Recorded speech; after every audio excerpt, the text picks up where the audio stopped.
Hello, thank you so much for coming. I really appreciate it. I know most of you have met the others. This is really chill, like really chill. So if you have any questions, let me know. This isn't going to take long. It's just kind of an overview. I'd like to spend time on question and answer. We've actually got a lot of newsletter samples to take a look at.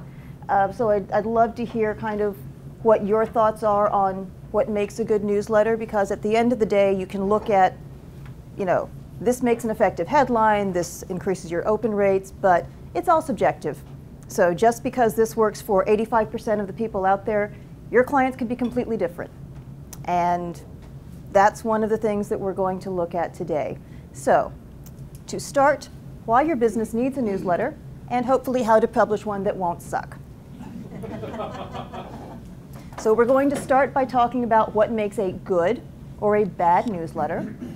We're going to talk about how you create, or if you already have a newsletter, fine-tune an effective newsletter program.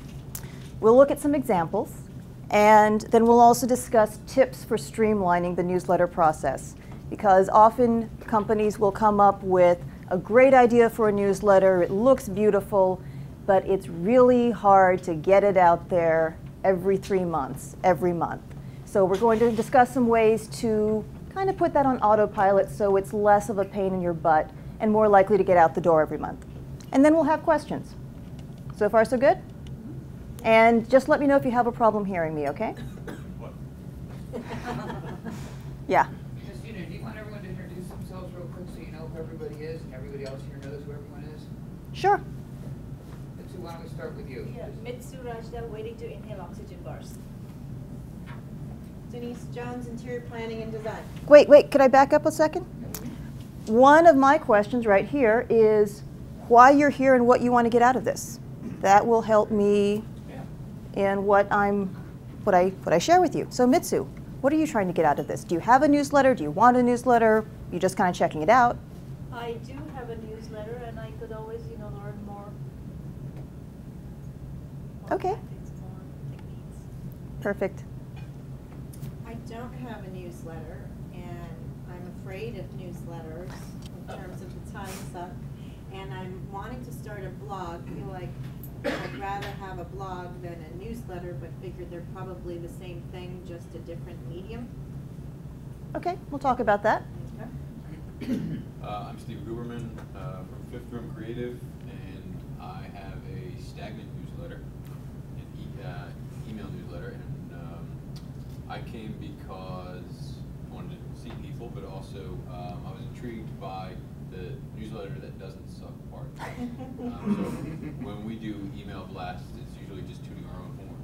Okay. And I think that that's too gratuitous, maybe is the word. And we do a lot of email marketing for our clients, and so I thought you would have some advice. Okay, perfect. Hi, Maria Long from Always Best Care Senior Services. Our newsletter sucks because unfortunately, we're tied to the corporate one right now, and I'd like to know how to personalize it better, what's going to interest people, how we can utilize it to make it work better. My name is David Deutsch. My company is Synergy Social. Every Friday morning I send out a social media news roundup, but I want to improve it because I think that there's a lot of room for improvement, a lot of opportunity to... Please add me to that. I'm not on your Oh, list. you're not? Oh, okay. I'll do it. Kevin McCardle, More Security. I'm here for the free sandwiches. To meet everybody, and also I know Christina, so I know that it's going to be a very interesting. And I do not have a newsletter, but know that it's imperative to get on board, keep your face out there. So Exactly. looking to learn. I'm Wade Kirby. I'm a contract facilitator with the Alternative Board, and I'm here today because in case Chris asked me to make any contributions to tips from the top, I'm prepared, ready, willing, and able to do that. Mike Solimo from Expert Property Services. We do not have a newsletter. Trying to learn about newsletters and how to make it viable for my industry. Okay. David Durr from D2 Studios. I'm a fan of Ms. Stevens, and I've done some newsletters in the past. I've done newsletters for clients. I just want to be able to understand what they're doing right, or if I do my own, how to do it correctly, or who to hire. Dan Petrai with City Fire Equipment Company. I just started there about 2 months ago, and one of my prime responsibilities that I inherited was, in fact, writing the newsletter. So just here to learn and hear what you have to say. Okay. My name is David Waldock. I'm also with the City Fire Equipment Company. I'm in the sales division, and made some attempts at newsletters over the past couple of years, and just looking to fine tune it and find out how we can make it work better for us. I'm Paul McGrath. I'm with City Fire Equipment also. I'm here, so when Dan asked me what he wants and what I want in a newsletter, I know the answer. And I'm Chris Lipper from Attorney Report, and we do have a monthly newsletter, which is kind of hit or miss. It's actually in here. Okay, and we can always make it better, so we'll learn. What not to do. And I'm actually leaving that up to you guys, okay? This is kind of a judgment-free zone. And thank you to Eddie from Gray Sky Films. We love Gray Sky Films. Okay, so we know why we're here. Good news. Whoops, wrong one. She uses a Mac, everybody. Yes, yes, yes. Okay, so the good news, in case many of you are concerned that newsletters are a waste of time, is that, yes, they still work for a number of reasons. Oh, by the way, I forgot to mention, this is going to be interactive, hopefully. So please feel free to speak. But contrary to some of the marketing hype articles you might have seen, newsletters are not dead, not even email newsletters. Why do you think that is? Surely there are some newsletters that you look forward to receiving and you actually read them, right? Mm-hmm. Why? Save you money. Ah, saving money.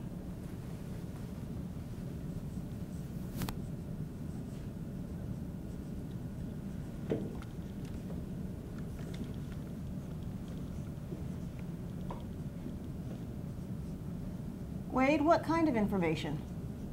That was me. Oh. Industry information, content related to your business. Okay. Things that are going to help make your business more... Make better judgment on your business, or even legal issues, depending on your...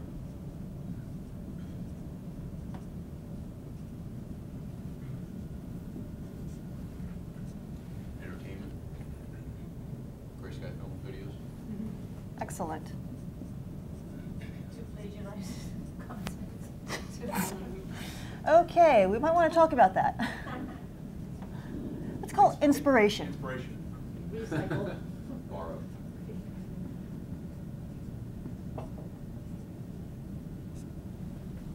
Quality of content. And then what would you say makes content quality? Perhaps the detail that you can find in a well-written article that is not necessarily accessible with these quick things that we have now, with, you know, everything mobile and virtual and all that. I think if you want to look below the surface and really learn something, Okay. you can get some quality of content with a newsletter. I think that kind of comes with the territory. So that's more, I'd say, in-depth insider information, depending on like what the business might be. Right. Because depending on what industry you're in, that's definitely an excellent way to stand out. And there are definitely a few of you out there that can benefit from that.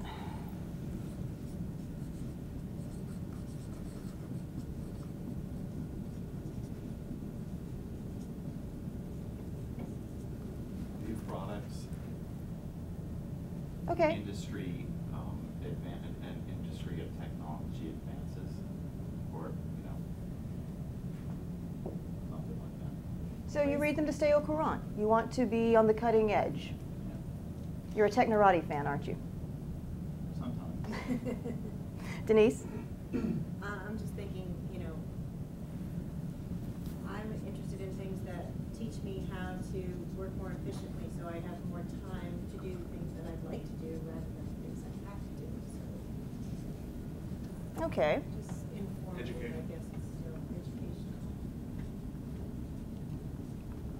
All right, so we seem to have a consensus that a well-done newsletter is definitely not a waste of time for those people who are putting it out and that you're actually taking the time to read their newsletters. Agreed? And yet, we have all received far too many newsletters that we just hit delete, and it's great because we get to winnow through our inbox, right? I probably get rid of like 20 a day. What's wrong with those newsletters?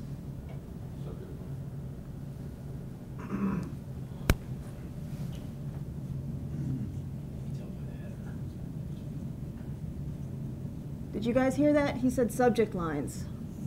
Yeah, the header and the video or the images, they're always the same, so then you know who it's from, and you're like, been there, seen that. Ah. Often there's too much text right there, right away. Sometimes they go straight to the spam folder also. And we're going to talk about that as well. Too much text. Believe it or not, I'm a writer, and I complain when there's too much text. Your eyes just look at all those words and they bounce right off. Yeah. No one wants to see that. Come every day. Every day is too much. Frequency. We will also talk about frequency in terms of your own newsletters. For me, it's about the first newsletter I ever get from that person. If it makes me want to read it, then I'll continue to look. But if you just start blanking me newsletters, I'm never going to read yours unless you make me want to read it. So the first time you send me a newsletter, I'll always read it. If I didn't like it, I'm always going to delete you moving forward. Like, there's just that one shot. So I feel like you have to have that first impression, really. Yeah, I don't know. No, that's perfect. My question for you is, are you just deleting or are you actually unsubscribing? I do both. If it's really in my industry where I may see a heading or something like that, Okay. that may go, oh, maybe I should look at this, I'll just delete. I'll just kind of breeze through it. But if it's something that I read once and now I just have no interest or it has nothing to do with me, I subscribe. Okay, fair enough. Anything else? Something that automatically gets the delete key? Anyone that looks like it's been written by corporate. What does that mean? Basically, some of the technology things are like repeating announcements, PR announcements from, like I do like the latest trends and stuff, but it needs to be more personal than just copying and pasting a PR from a company and putting it in your newsletter. Okay. Or even cookie cutters, cookie cutter newsletters that corporations produce and send out on your behalf that have nothing to do with your clients. It's like press releases, yeah. Okay. They're too broad. They're too broad. Yeah, we've just become the victim of that. Without letting us know they're sending it out, and it's just blanket. It doesn't really have a specific appeal or represent what we're doing or what we want to focus on. Right, and this is often a problem. None of you are in this sector, but the financial industry, where they have so many regulations that the individual planners can't actually put anything out with their personality. Although we do have an example in here, but you have your representative's face and nothing to do with you and your interest. Steve, did you have something? I'll delete it if it looks like garbage or if it looks just poorly designed. That's first and foremost for me, or if there's a mistake. Ah. Well, not even a typo. There was I got one yesterday, and they had an image in somebody's office with this beautiful iMac and this beautiful desk space. The image had been flipped, so the Apple logo was reversed. And I was insulted for Apple as a company, so I just deleted it. Okay, now one of the things we're going to talk about, you need to hold on to those, and those are your next newsletters. For you specifically, whenever you see a really poorly designed newsletter, you hold on to that, anonymize it so that you're not calling attention to that, but point out what is the issue, how could this be better? That's a perfect way to show people your expertise and knowledge in a very instructive way. And then they can also get a chuckle out of laughing at whoever sent that horrible newsletter.